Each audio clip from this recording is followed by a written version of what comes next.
Naturland was founded about 40 years ago, and from the beginning it was the idea of organic farming. Organic farmers always have to know much more than conventional farmers have to know. How is to be a researcher? I am asking about the mission. Do you feel this mission? Certainly, it's really my mission, it's just my heart of it. I don't want to be anything else.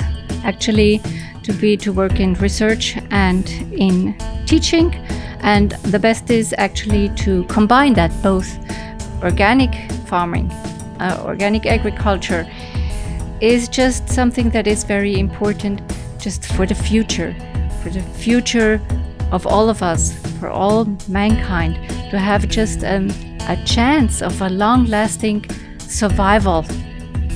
And therefore, it's important to do the research of that.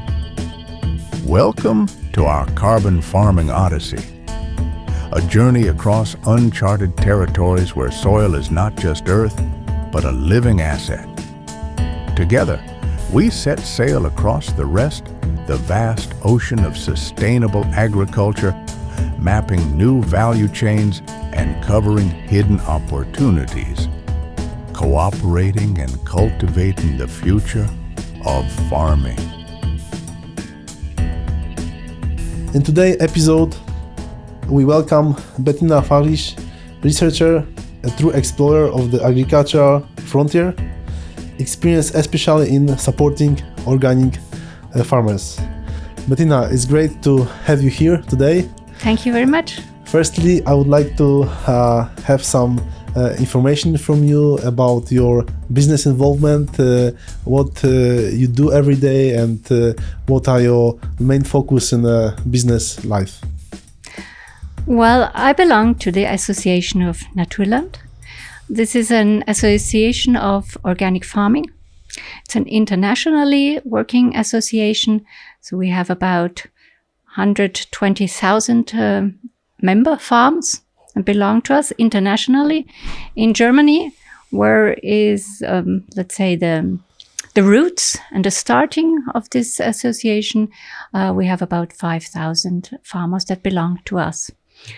Within this association, we also have a small company that is especially there for the reason to do the consulting for our farmers.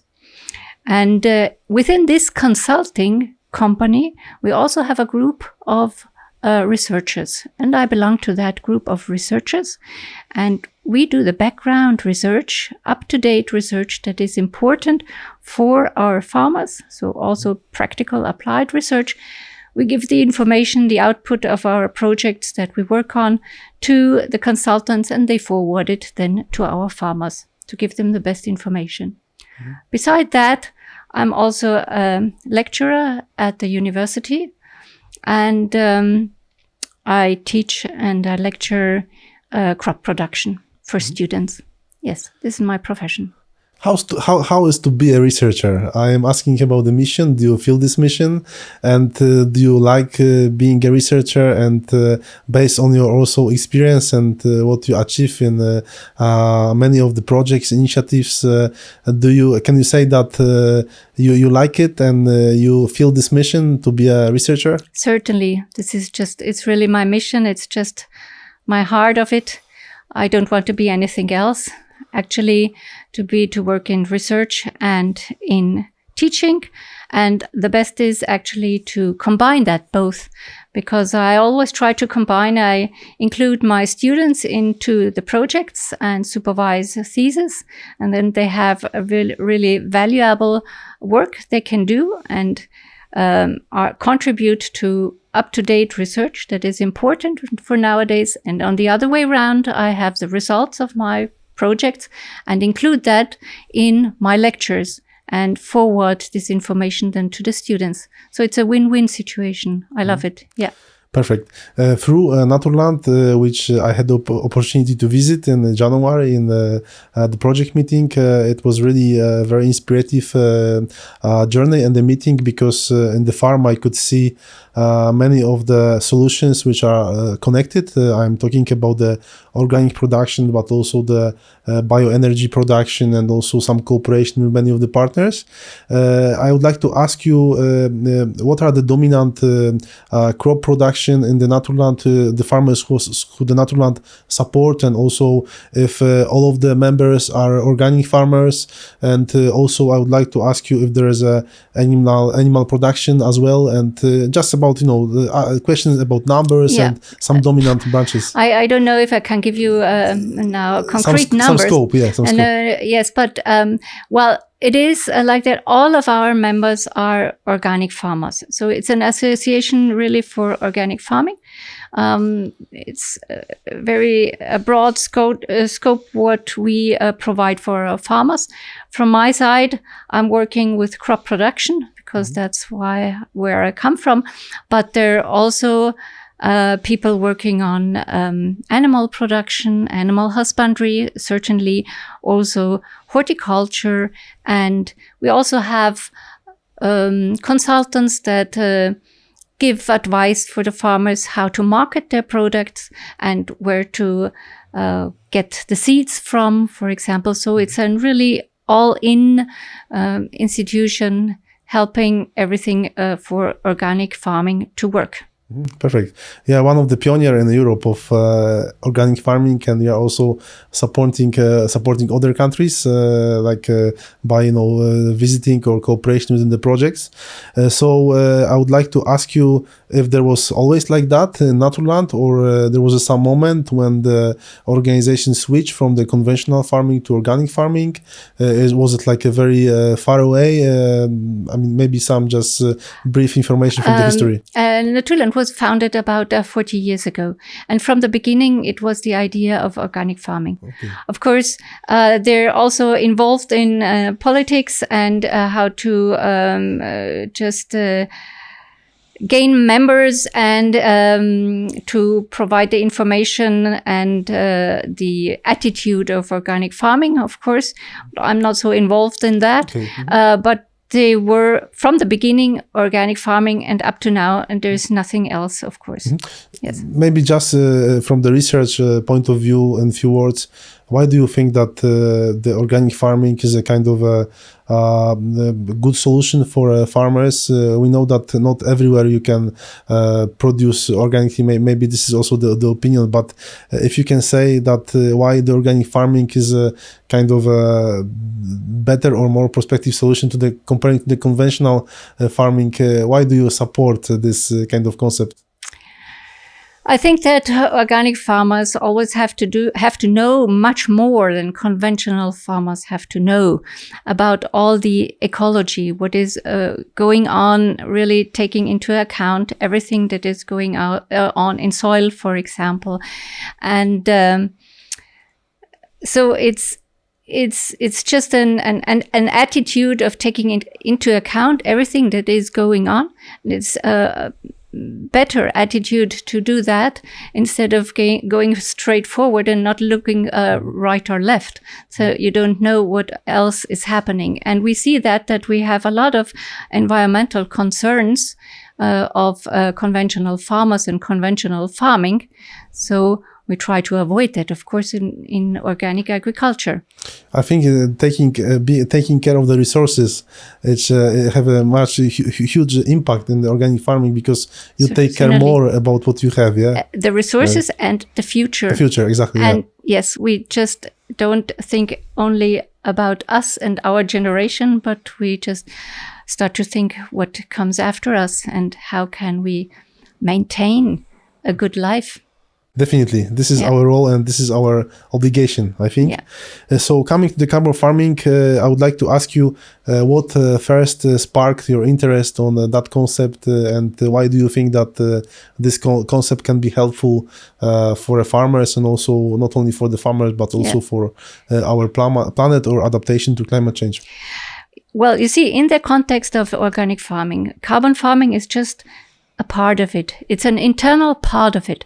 Although organic farmers see a bit more, because it's not only about carbon farming. That means not only about the maintenance and the increase of the carbon stocks in the soil, but it's getting more to the humus content and also the humus development and also the nutritional humus and the permanent humus. So we have a larger scope, but one of that parts and an internal important part is of course the carbon content in soil.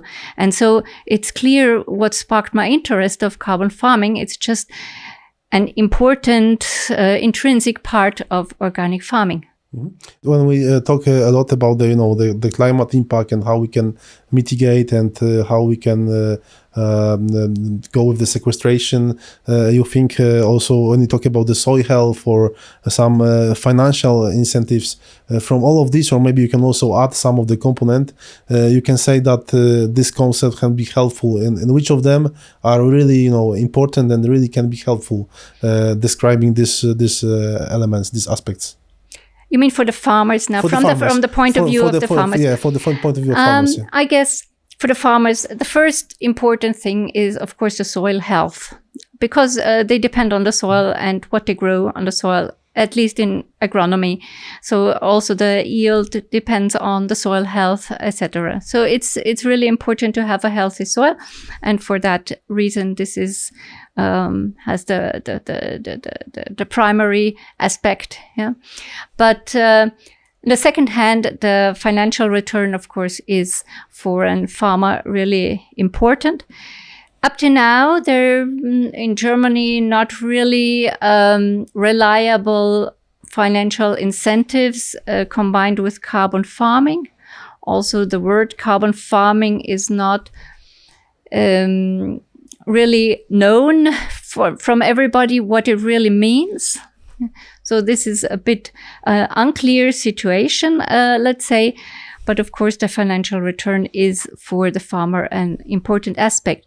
And then in the second range comes the climate aspect. Yeah, climate aspect is, of course, nowadays a very, very important aspect. But for the farmer itself, for his farm, it's not the first instance what is very important. But if he would be sure that the consumers pay a higher price for climate-friendly products, and he produces these climate-friendly products, for example, by producing carbon farming products, this would be an incentive for him really to be with the carbon farming idea. You partially answered for my question without asking the question, but I would like come to a bit to the awareness. Exactly, and when we think about the farmers, they have some awareness of the issues, of the aspects, and as you said, the farmers are not thinking in the first yes. aspect about the climate change, about the planet, about very far away areas or countries, and some other aspects like soil health or plant or a yield, or for example the product they think firstly. Yeah? So I would like to ask you now about the awareness of the carbon sequestration. Do the farmers in Germany are aware of this aspect, or for example constructing the message to them should be different, as you said? It is like that. The word carbon farming is not so familiar for the farmers yet in Germany.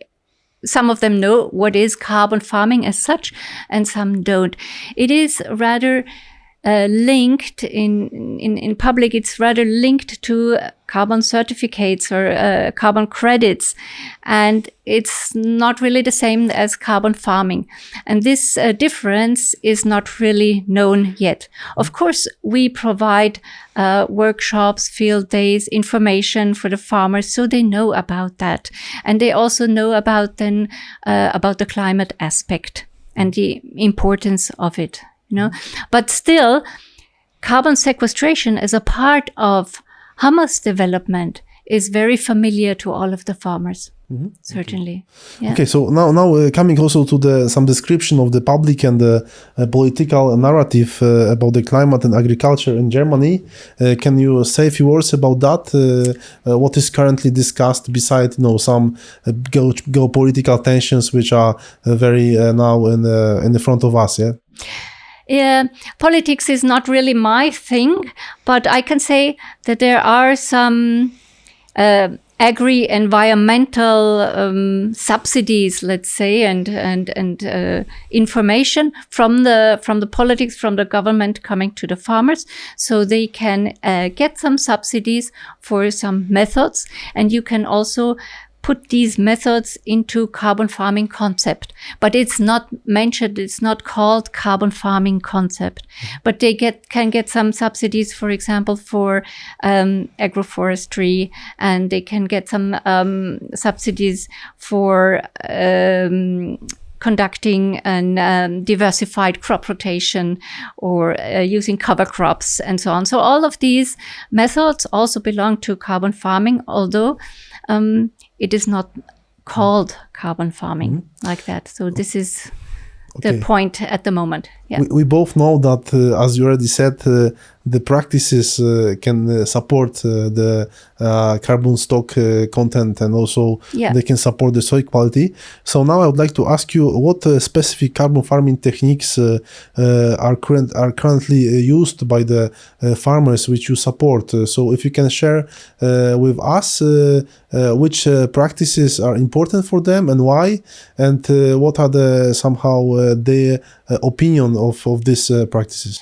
Well, as we are talking about organic farmers, actually I can say that all of our carbon farming practices are used and implemented by organic farmers, because these methods are typical, and certainly all of them are also used in organic farming. To say from my point now directly, we just recently conducted trials with a close look on carbon farming and carbon sequestration with the methods of cover cropping, with the method of diversifying crop rotation, with the method of agroforestry, and also with a rather new aspect of liming or using gypsum as a fertilization. So I always have a question. I think that is there any difference, for example, if you want to adapt some of the practices in the organic farming? I mean, we sometimes think about the organic farming that it's a much more difficult way of producing, but also implementing the practices.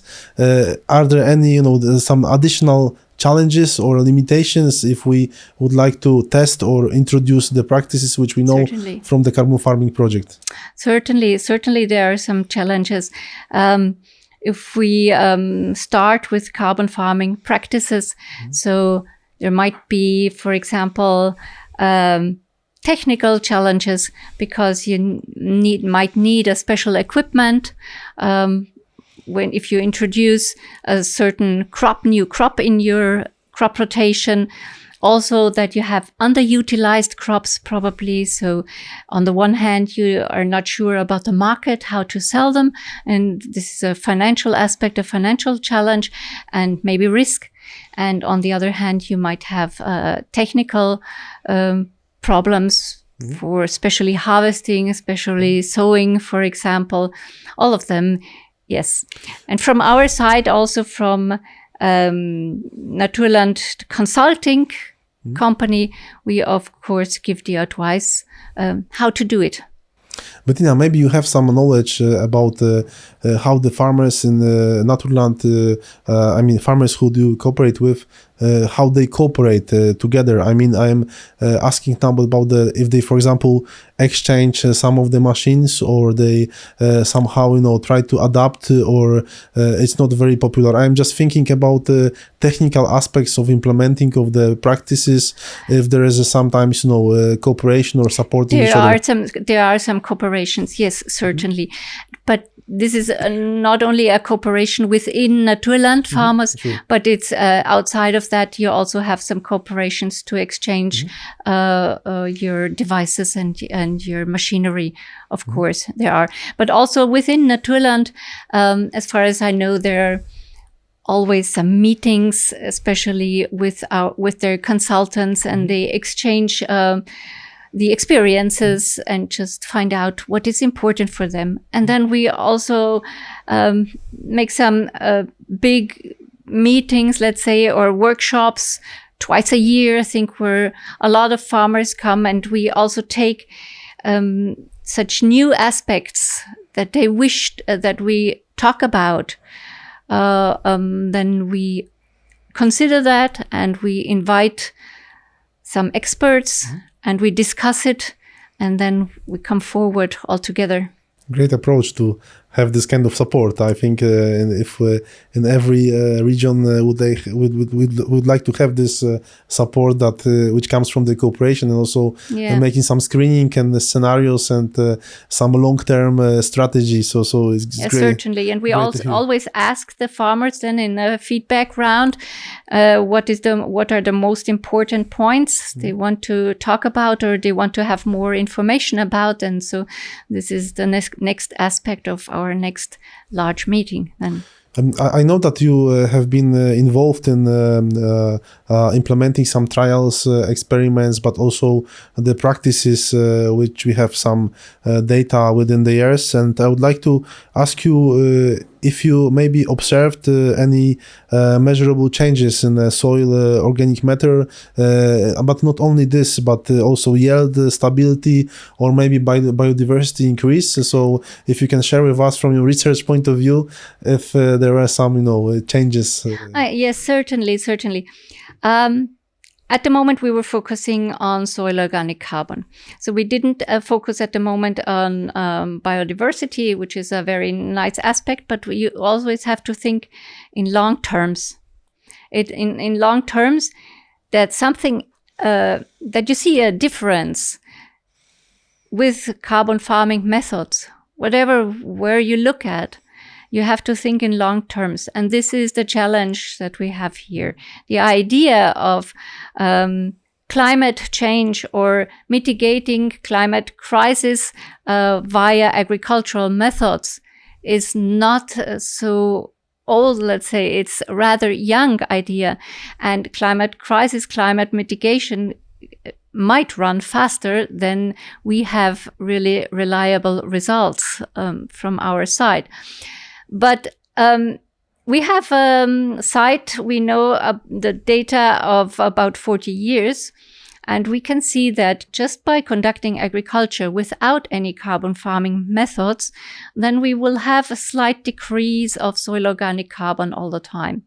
If we implement some methods, like let's say just incorporating of crop residues for all of the time, then we might maintain the soil organic carbon level that we had. And then if we do other carbon farming methods, like for example, always adding animal manure, for example, then we might increase also the soil organic carbon. This is things that we can see from one side where we have data from 40 years. And of course, the question behind that, the research question is, why does that work in that way? And so from my own trials that were just conducted about 2 years, I can say that there are interesting outputs. For example, if you include different crops up to that underutilized crops in your crop rotation, so diversify your crop rotation, then you really will have a difference which kind of crop you introduce. We see that also with the aspect of looking at the root exudates and the root biomass and the necromass of died off microorganisms in the soil, they just depend on the crop that you are growing, and you will have, because of these aspects, a different input to the carbon stock in soil. And not only that, it might also depend on the nitrogen that you give to the soil. And this is also a very new aspect. So there's a wide field of research that should be done. Because, for example, involving legumes in your crop rotation, then you give more nitrogen. That might have a positive impact on carbon sequestration, or at least it will slow down the decrease of soil carbon that is usually appearing just by agricultural cultivation. For example, these are just examples. I also have the example of what happens if you use liming fertilization or gypsum fertilization. Then we found out just in the 2 years that the calcium that is freely available and easily available that comes from gypsum can have a positive impact on some complexation of carbon-rich humic particles in the soil, and thereby making stable complexes that can be stored. So we will have a positive impact on carbon sequestration. These are very new ideas and just came up in the last few years. And it's certainly a point where we have to give that a closer look in research.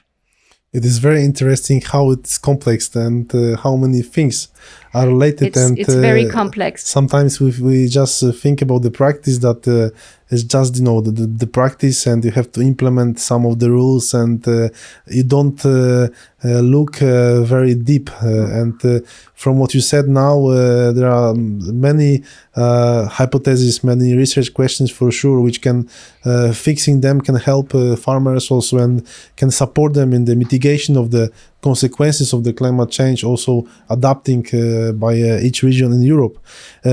I would like to ask you now about some aspects related to the certification, monitoring, also the markets. And my first question is, are you involved as a supporter, or also maybe some farmers, in any voluntary carbon certification schemes?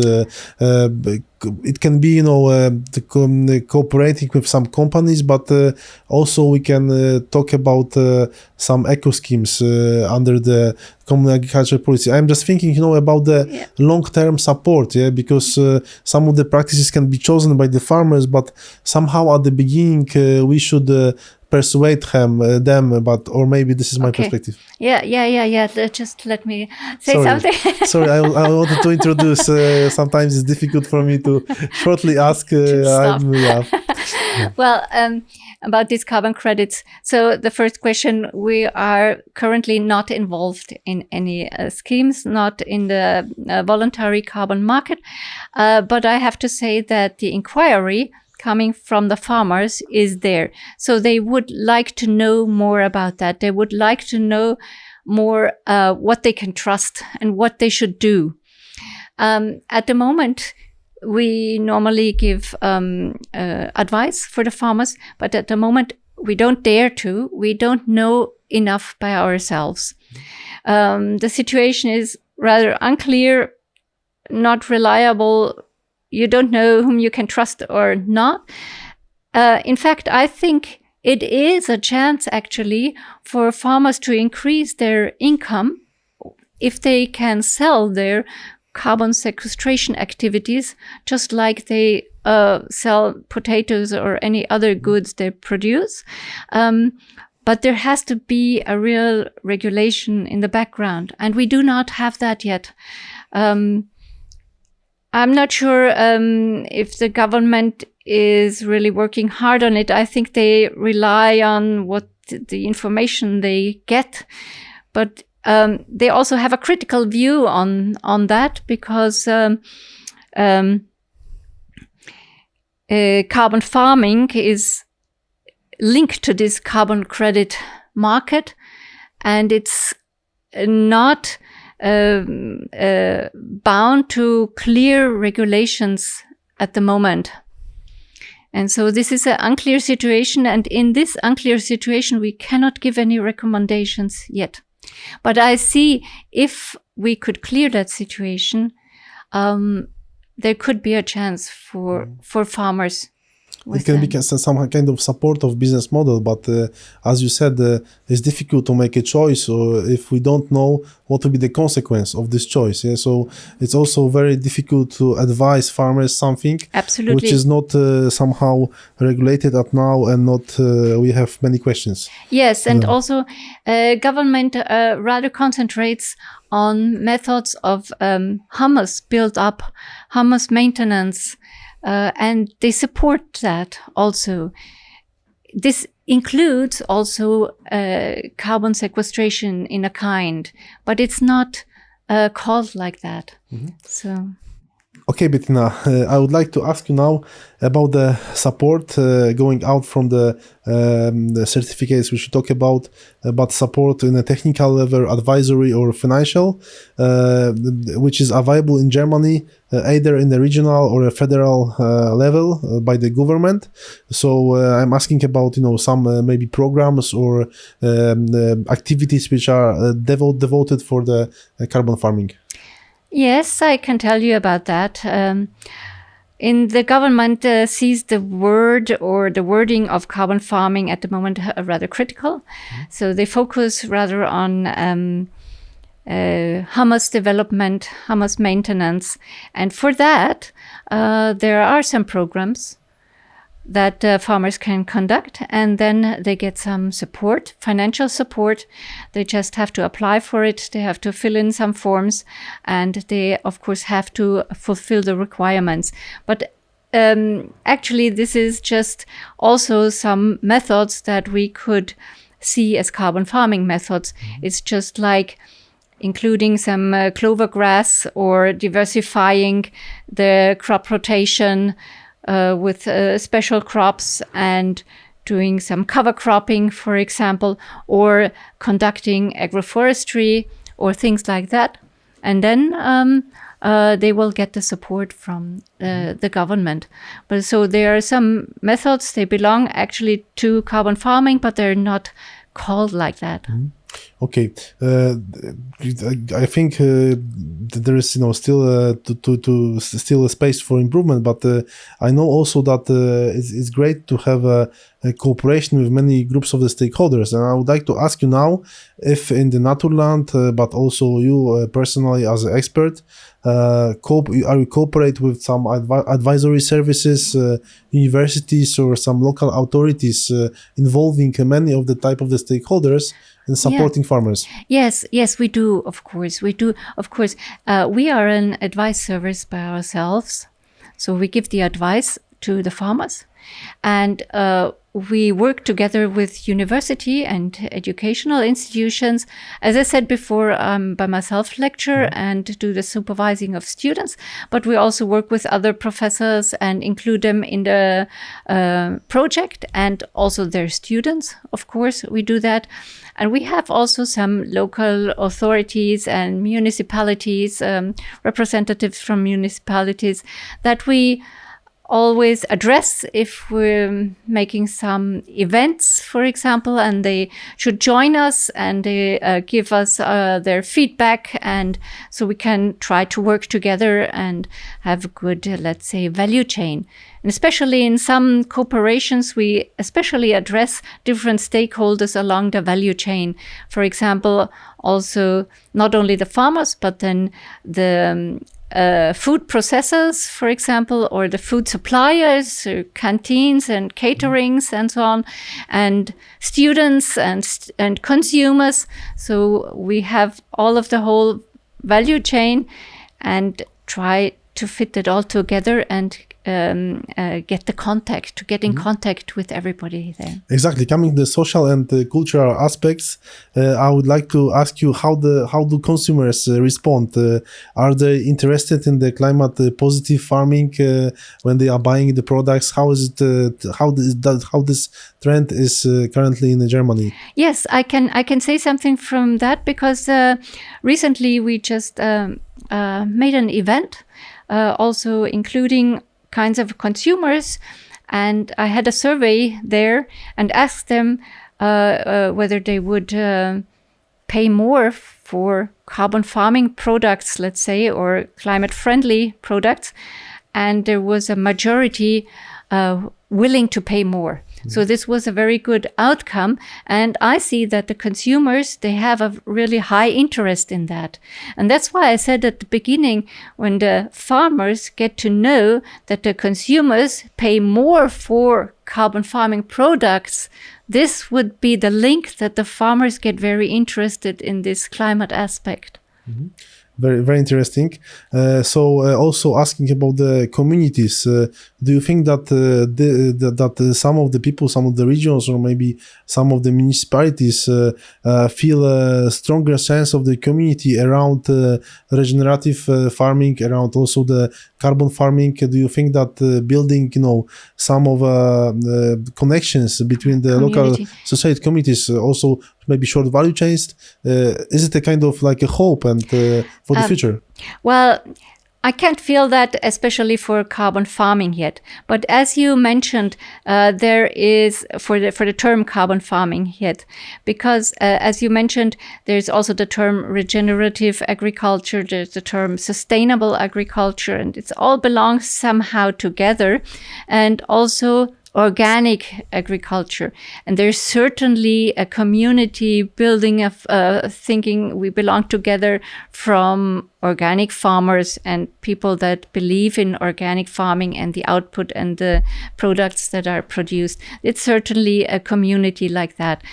Not yet, especially for the term carbon farming. Yeah. Mm-hmm. Okay. As we know, as we said, also the Youth people, they are kind of future of our world, and also we know that supporting the schools and the municipalities are very important. And do you think that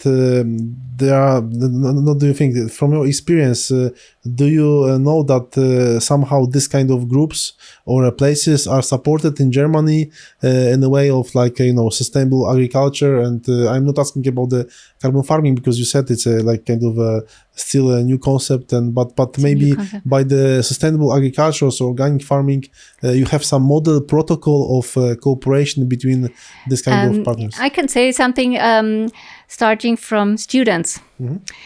I'm not sure how much it is involved in the topics they treat at school. But from the students, there are whole studies just about organic agriculture. So it's separated already for a long time, already for 20 years, I guess, from conventional farming and organic farming. From my point of view, I think that these both, let's say, lines will grow together someday. So they come nearer to each other, just because the conventional farmers realize that they can't stay conventional, really the hardline conventional anymore, because there are increasing environmental concerns, and they have increasing problems just by using not only chemical fertilizers, but chemical pesticides and whatever. So they have to get aware of the ecology that is running around everything. And so they have to come nearer to organic agriculture. Mm-hmm. And if we sometimes start to develop new products for the market, agricultural products for agronomy, then we always think of having products that fit as well for the conventional side as for the organic producers. Exactly, and we are coming now to the challenges. So based on your answer now, I would like to ask you if you think that the conventional farmer still feel this skepticism for the change. I mean, if they are already persuaded for the change, or they are still, they have some barriers to introduce the practices. I really can't say that much about the conventional farmers and their attitude, but certainly, of course, it is the fact that they have difficulties.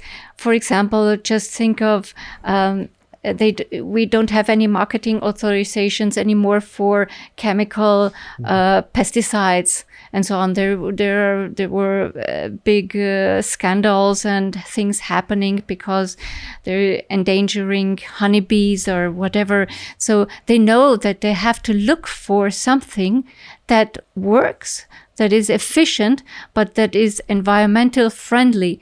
And this is just the attitude that they come a bit towards the organic farming, and they also have to be aware of the impact of the climate. So exactly.